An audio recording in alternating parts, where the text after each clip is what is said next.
tudo bem?はるみです。今日はちょっと初心に戻って私がブラジルに来た時に感じた違和感、カルチャーショック、そういう話をしていこうと思います。ビデオを見てくれてる方たちの中にはブラジルで生活してる方もたくさんいると思うんですけど、もう私がもうすでに慣れちゃってこう日常化してることでも、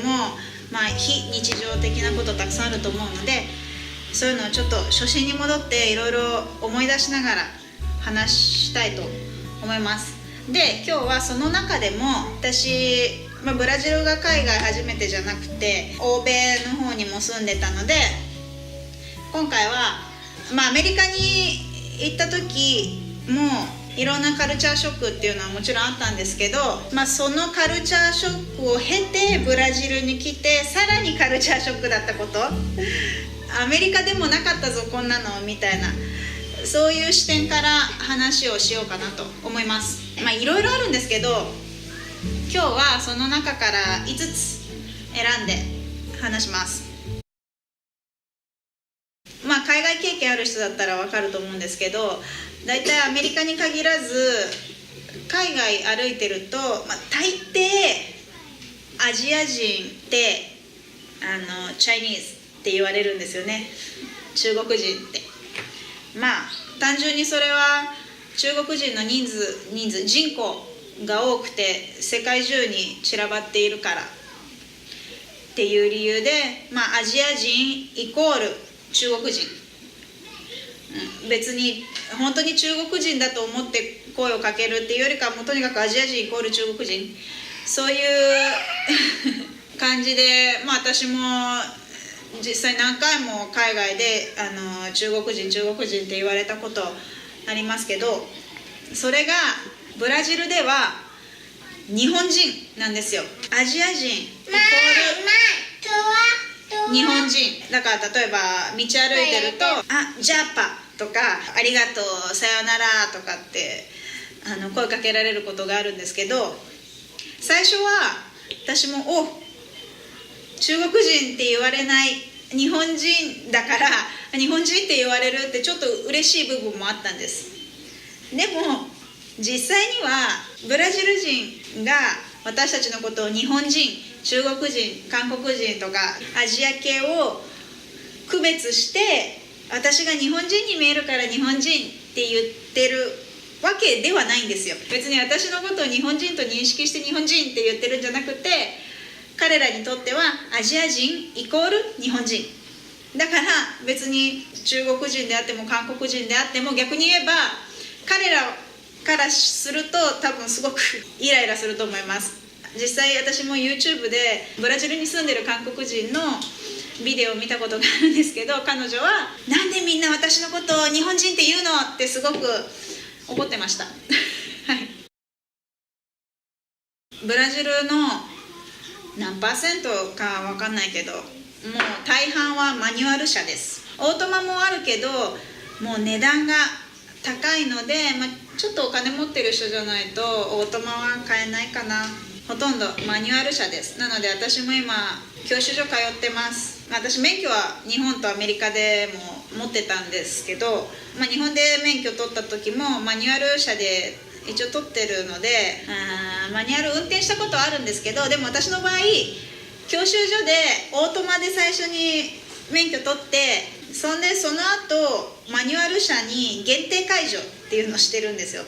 確か4時間プラステスト、この人生の中で4時間しかマニュアル車を運転したことないので、じゃあ何のために限定解除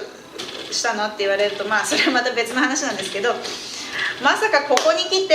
マニュアル車を運転しないといけなくなるとは思ってもなかった。でもヨーロッパに行ってレンタカーした時に、ヨーロッパもマニュアル車が主流なんですよね。知らなかったけど、ブラジルもマニュアルです。ブラジルではハンバーガーのことをアンボーゲって言います。こっちの訛りで言うとアンボーゲ。何がびっくりしたかっていうと、ハンバーガーってアメリカでよく食べてたんですけど、アメリカのハンバーガーって、私も大好きだったんだけども、大きくてシンプルなんですよね、アメリカのバーガーって。アメリカって何においてもシンプル、大雑把、質より量みたいなところがある。バーガーもパンに肉、あと野菜なんかダンダンダンみたいな、割と大雑把でも美味しい。だけどブラジルのハンバーガーはなんかとにかくいろいろ入れるんですよ。びっくりしたのなんだろう、中身わかんないけど、ハンバーガー、ハム、ベーコン、何種類肉入るのみたいな。それにサラダ、葉っぱ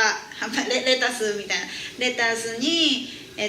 トマトとかはまだわかるけど、チーズとかはまだわかる。でもそれにコーン、缶詰のコーンが入ったりとか、なんかびっくりするのがバタタパーリャっていうポテトチップスのポテトのなんかすっごい細切りポテトを揚げたやつ、すごい細いのだからサクサクするんですけど、こっちの人はホットドッグにも乗っけたりするけど、それも入るんですよ、ハンバーガーの中に。とにかくこう食べるの難しい。なんかいっぱいなんかコーンとかもうボロボロこぼれるでしょ。私はシンプルなのが結構好きなので、いまだにあんまり慣れないかな。シンプルなアメリカのハンバーガーが恋しいです。ブラジルの物価は高いんです。高い。こっち来た時に当時とまたちょっと変わってますが、事情はそこそこ物価は安いのかなと思ってきたけど、いやいやもう高いですね。何でもアメリカと比べても。アメリカで生活してたら日本で買うよりも安く手に入るものとかって結構あるんですよね。特にアメリカ製品のものいっぱい日本に入ってきたりするじゃないですか。やっぱそういうのは現地で買った方がもちろん安いし、為替の問題もあるけども、アメリカで生活してた頃はそんなに日本の物価とブラジルじゃない、アメリカの物価と比べてなんかすごい違和感感じるってことはなかったけど、ブラジルで生活してると日本とかアメリカとかで買うよりも高いものがたくさんあるんですよ。そこがびっくりしませんか。なんかこっちの方が安いイメージだったんだけど、勝手にこっちで唯一安いなと思うのは野菜とか果物って日本高いですよね。その分質もいいんですけど、こっちは安い分質も悪いけど、食品はスーパーで買う食品は安いかな、日本で。でも例えば電化製品はブラジルに限らず海外どこ行っても日本より割高だったりするけど、日本は電化製品は安いので。でも例えば車の話しましたけど、車も高い。マニュアル車中古でも高い。アメリカで中古車、アメリカって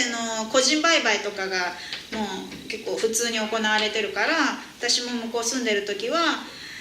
一番最初に乗った車は1000ドル、10万円くらいの車、古い車だったけど、それでも日本車何乗ってたっけ、トヨタ、10万円くらい出せば中古車でオートマで乗れるけど、こっちで例えば同じ車、日本車のトヨタの10年くらい、ちょっと古いものでもそういうの買おうと思ったら結構なお金出さないと50万、そんなしないか。でもとにかく高い、何倍もしますね。だいたい日本車があんまり走ってないんですよ、ブラジルって。私海外いろいろ回りましたけど、ブラジルほど日本車を見ない国はなかったです、今までに。エジプトとかも行ったけど、エジプトですらって言ったらだけなんとなくイメージがなかった。エジプトで日本車を見るっていうのが。でも向こうでも普通に日本車結構走ってたけど、ブラジルでは日本車はほとんど見ないです。あるけどね、日産とかスバルとか三菱、トヨタとかあるけど、かなり少ないです。日本もアメリカも先進国なのでそことの差になりますけど、どういうところで感じるかっていうと、例えば、私が今住んでるところは、そんなに都会と呼べるようなところじゃないんですけど、ちっちゃな町でそんなになんか豪邸があるような町には見えないけど、本当にもうその辺近所とか歩いてるともう崩れかけてるような家もたくさんあるし、そんな派手な街じゃないんです。でもなんかちょっとパーティーとかでちょっとお金を持ってる人のお家とかに行くと、もうプールがでっかいプールあって、こっちシュハーシコお肉焼くね、なんつうのかまどとかそういうのもあったりで、こっちってお手伝いさんがいるのって結構普通、それは別にお金持ちじゃなくても普通の家庭でもお手伝いさん雇うのって、割と普通なんですけど、ちょっとお金持ちのお家になるとちょっとしたパーティーやるにしても人を雇って、その雇われてきてる人たちがビールをサーブしてくれたり、肉焼いてくれたり、なんかパーティーがとにかく映画とかで見るようなパーティー、そんなに派手じゃなくてもちょっとしたカジュアルなパーティーでもちょっとリッチな気分になれるみたいな、日本ではないなっていう。もちろんアメリカでもそういうパーティーはたくさんあるし、びっくりするようなお家もありますけど、ブラジルほどこういう差は感じなかったかな。こっちにいるとなんていうんだろう、なんかその貧富がこうなんか共存してるというか、表現難しいんですけど、またちょっと考えておきます、説明の仕方を。先進国とはちょっと違うなって感じるところはたくさんあります。たくさん喋った、喉乾いた